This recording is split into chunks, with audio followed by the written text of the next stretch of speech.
Oi pessoal, eu sou a Luana Tavares, diretora executiva do CLP Liderança Pública, e hoje eu estou aqui participando da conferência online sobre gestão pública do CLP para falar um pouquinho sobre liderança adaptativa e os desafios de se liderar num modelo de sistema político tão complexo quanto é o nosso aqui no Brasil.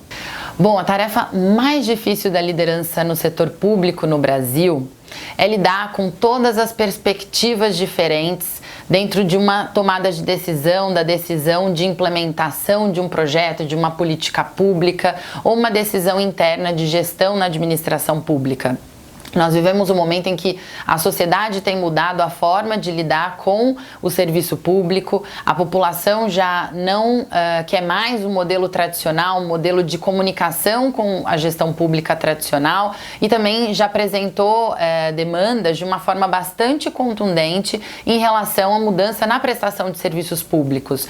Então, todas essas mudanças no contexto político e também a forma como a administração pública acontece no nosso país torna a tarefa de liderar ainda mais complexa. E ela é complexa no mundo inteiro, onde hoje a democracia, que é o nosso sistema atual, tem sido questionada e tem sido bastante resistente em diversos países do mundo, mostrando que as instituições devem ser fortes o suficientes para combater as crenças que tentam deturpar esse modelo. Então, a tarefa de liderar hoje na administração pública, ela se torna ainda mais complexa pelo momento que o país está vivendo, o momento em que o mundo está vivendo também, de se reconfigurarem as relações entre a população e o poder público.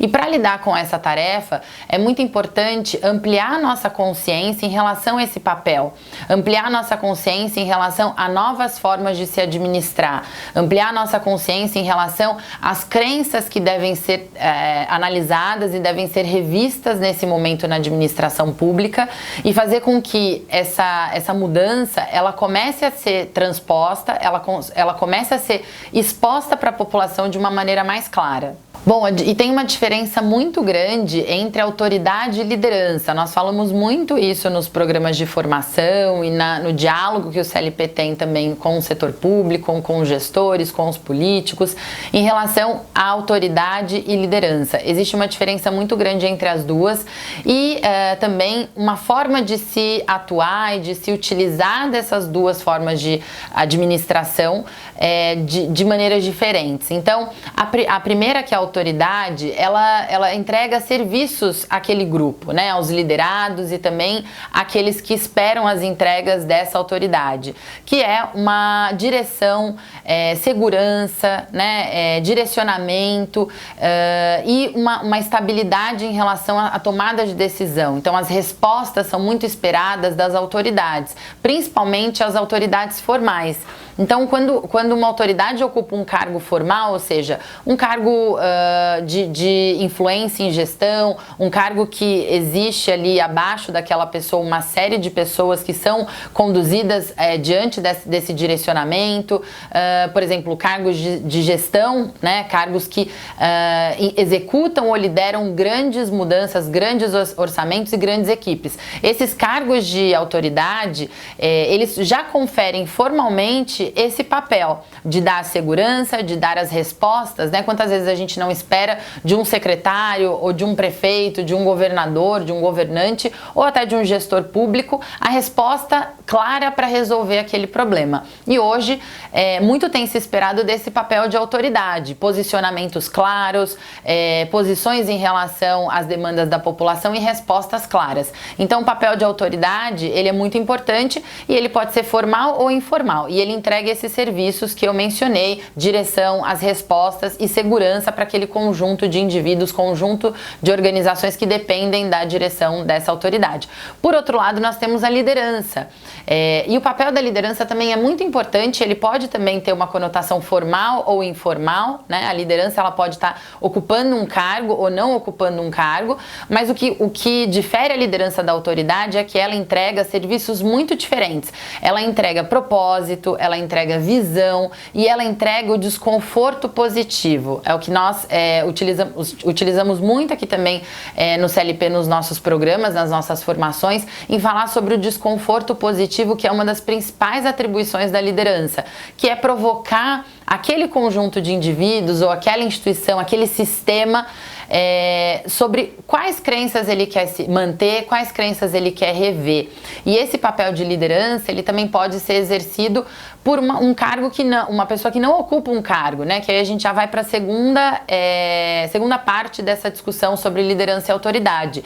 Como fazer liderança, sendo que eu não tenho um cargo formal? Como fazer esse papel de autoridade se eu não tenho um cargo formal? Outra pergunta também que nos fazem muito é o que é mais importante, né? Liderar ou ter autoridade? E as duas perspectivas são importantes dentro de da gestão, né? Da administração, a gestão de transformações, de políticas públicas, a gestão dentro de instituições. Mas é importante saber em que momento é necessário cada um deles. O papel da liderança é muito importante no sentido de garantir visão, garantir senso de propósito, fazer com que as pessoas se engajem na execução daquelas propostas, da solução daquele problema, mas por um sentido maior. E que ele está muito intrínseco na administração pública.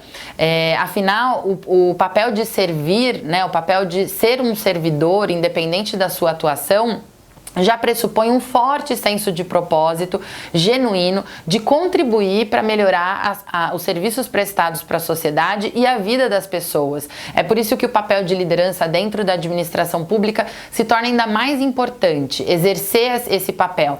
Porém, em muitos momentos é necessário tomar decisões, é necessário que aquela autoridade formal que é conferida a uma pessoa também seja exercida. No momento em que a tensão já está muito grande, o desconforto já foi muito gerado e é importante tomar uma atitude. Então, saber a diferença e saber quando usar os dois papéis é o mais relevante em relação a como criar e fazer grandes transformações dentro da administração pública. Bom, e agora falando um pouquinho da matriz de custo político, que também é um tema bastante discutido aqui nos nossos cursos de formação e liderança. A matriz de custo político nada mais é do que uma matriz de avaliação de prioridades, né, de definição de prioridades dentro de análises em relação à implementação de políticas públicas, a criação de programas, a criação de projetos, qualquer tipo de iniciativa que seja implementada dentro da administração pública. E por que a gente não usa uma matriz de custo financeiro versus impacto, ao invés de usar uma matriz de custo político versus impacto? Porque no contexto da administração pública, entender essas duas perspectivas, né, a perspectiva de impacto, que está mais relacionada ao aspecto técnico dentro da administração pública, e a perspectiva política, que está ligada ao contexto no qual a administração pública se insere, que é um contexto político. Então, a decisão maior, ela sempre vai estar alinhada a um grupo político, a um cargo eletivo, né, a um prefeito, a um governador que foi eleito democraticamente pela sociedade, o grupo de pessoas que foi nomeado por esse cargo eletivo, esse líder político, para compor o seu grupo que vai ficar na administração durante 4, 8 ou até 8 anos, e esse grupo, ele traz uma visão que está alinhada a uma visão política, partidária, ideológica, que é defendida pelo conjunto ali de parcerias e partidos que elegeram esse representante, e ele vai se desdobrar num conjunto de propostas para a população, propostas que são desde a época da eleição mencionadas no momento em si disputar essa eleição, e que com certeza esse político vai batalhar para que essas propostas sejam implementadas e que ele venha a ter o que nós chamamos de bônus político, que é você conseguir cumprir as suas promessas, aquilo que você se comprometeu com o seu eleitor, que vai ser implementado durante a sua administração.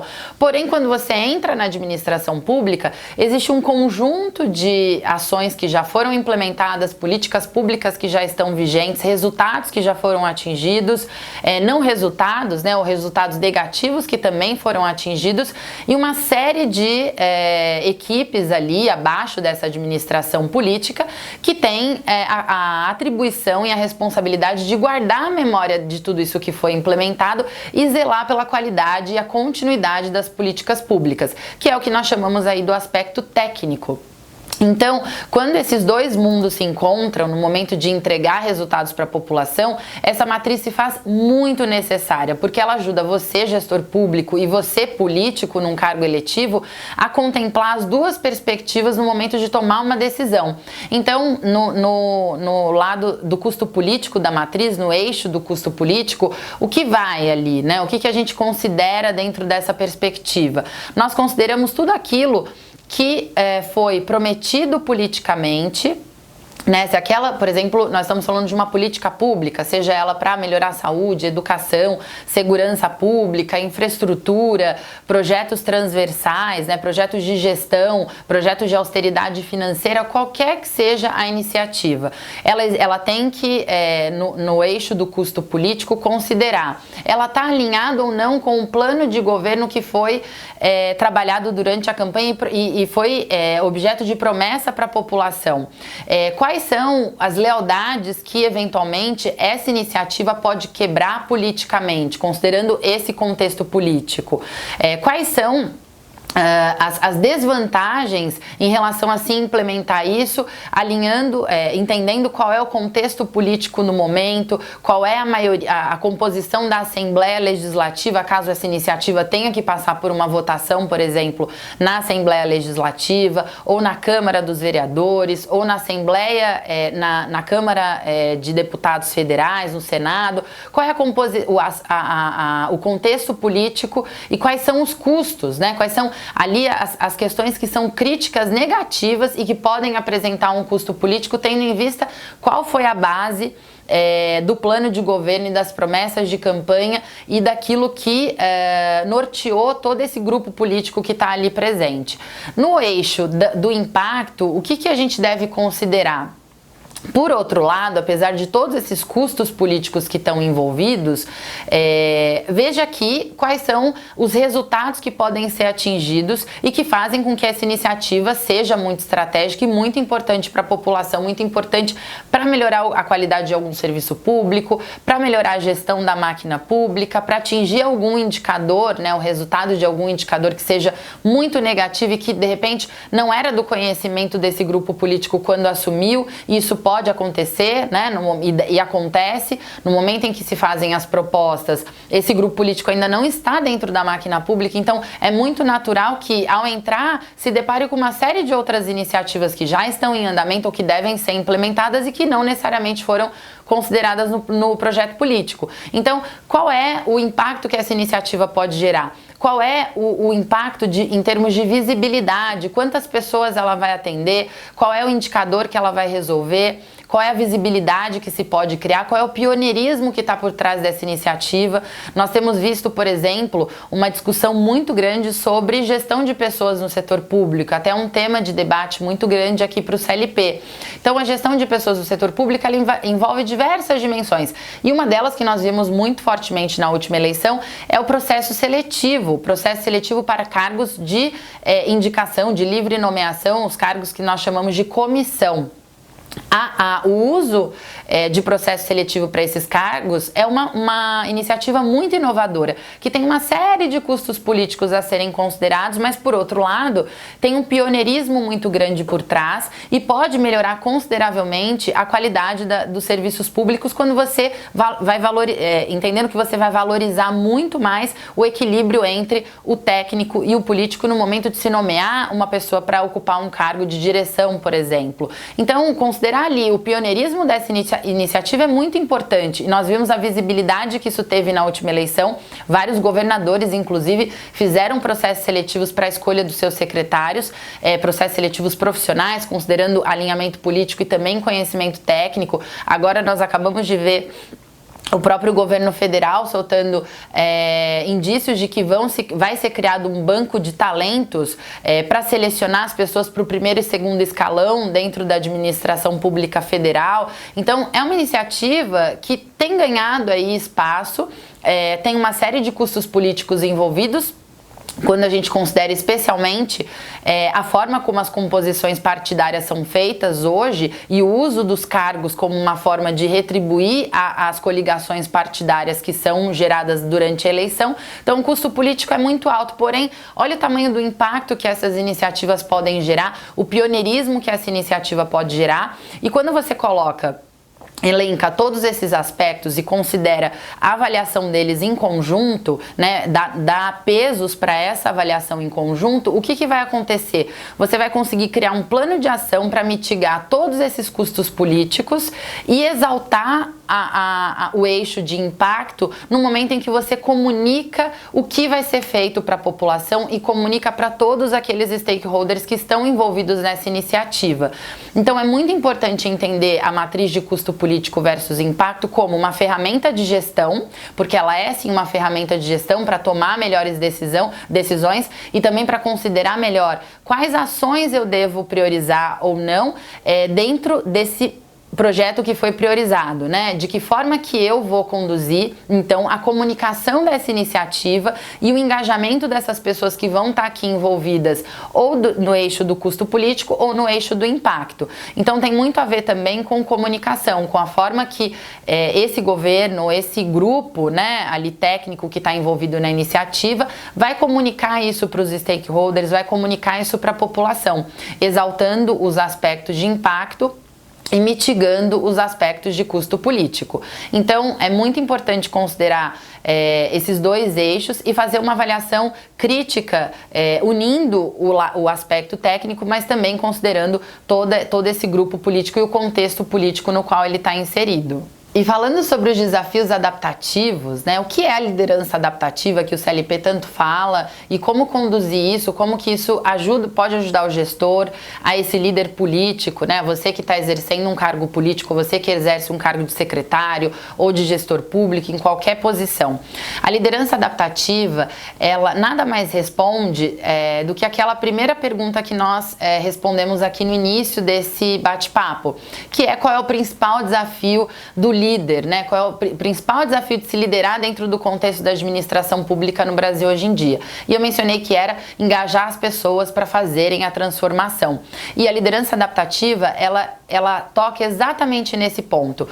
É a capacidade de uma pessoa, de uma liderança, de engajar, de fazer com que as pessoas mudem comportamento e instituições mudem cultura. E é esse o momento onde nosso país vive hoje, a necessidade de ter mais lideranças conscientes desse papel e conscientes de que a tarefa mais importante de se liderar não é descobrir qual é a solução daquele problema. Nós temos no Brasil hoje diagnóstico para todas as áreas, né? Em todas as áreas nós temos clareza de quais são os problemas que hoje mais afetam a população, mais afetam a qualidade da administração pública, a qualidade dos serviços públicos. O nosso maior desafio não é encontrar soluções e as respostas. O maior desafio é fazer as pessoas mudarem comportamento, cultura e valores e fazer com que as instituições, a partir da mudança nas pessoas, se fortaleçam e a democracia se fortaleça. E é por isso que a liderança adaptativa, essa abordagem, ela traz aspectos bastante interessantes que nos ajudam a trilhar esse caminho de transformação. E a gente divide esse trajeto, essa trajetória de exercer a liderança adaptativa em 4 passos essenciais. O primeiro deles é observar esse ambiente, entender onde estão, né, os interesses, quem são as pessoas que influenciam naquele ambiente, naquele sistema, naquela instituição. O segundo passo é analisar. A partir dessa observação, entendendo quem são os players, né, quem são os stakeholders, os atores, a gente começa o segundo passo, que é o passo de análise. É fazer uma análise do ambiente político, entender quais são os interesses políticos, quais são as lealdades que estão envolvidas nesse grupo político em todos os níveis, e não falando só do aspecto político partidário, mas o aspecto político das relações entre as pessoas, né? A política, ela faz parte da relação humana. Então, fazer análise desse ambiente político não é apenas considerando a política partidária, mas sim as políticas que já existem ali, as regras, né, os valores, como a comunicação acontece entre as áreas, de que forma as decisões são tomadas naquele ambiente. Para aí sim a gente chegar no terceiro passo, que é o momento de intervenção. Então, como eu, líder, considerando toda essa perspectiva, né, quem são os atores, como eles se comportam, de que forma eles tomam decisões, quem influencia na decisão de quem, montando o que a gente chama de mapa de stakeholders, né?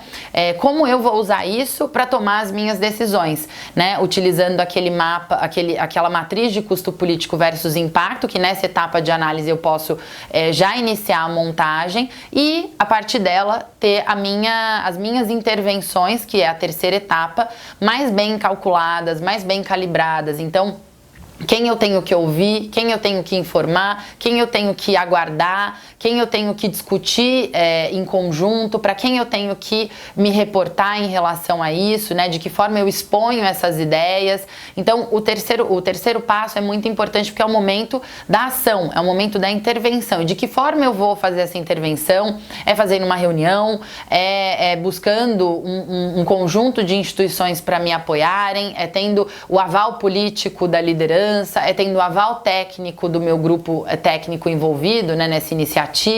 Então, entender qual é a melhor ação, qual é a intervenção mais eficaz, mais efetiva para garantir o engajamento dessas pessoas, para garantir que elas enxerguem esse mesmo problema que você enxergou e que você, como liderança, tá entendendo que é um propósito importante a ser vencido, a ser implementado, a ser traçado. E o quarto e último passo é o passo do reiniciar. É quando a gente começa tudo de novo, né? A partir da sua intervenção, o jogo começa a se misturar novamente, as ações vão sendo desmembradas, né? E compartilhadas com outras pessoas que vão estar envolvidas, e a partir daí você começa esse ciclo novamente de observar, analisar e intervir. Então, é um ciclo contínuo, porque essa é a tarefa da liderança, ela tem que estar continuamente entendendo e consciente desse ambiente, consciente dessa análise e de qual é o melhor momento e de qual é a melhor forma de se fazer a intervenção.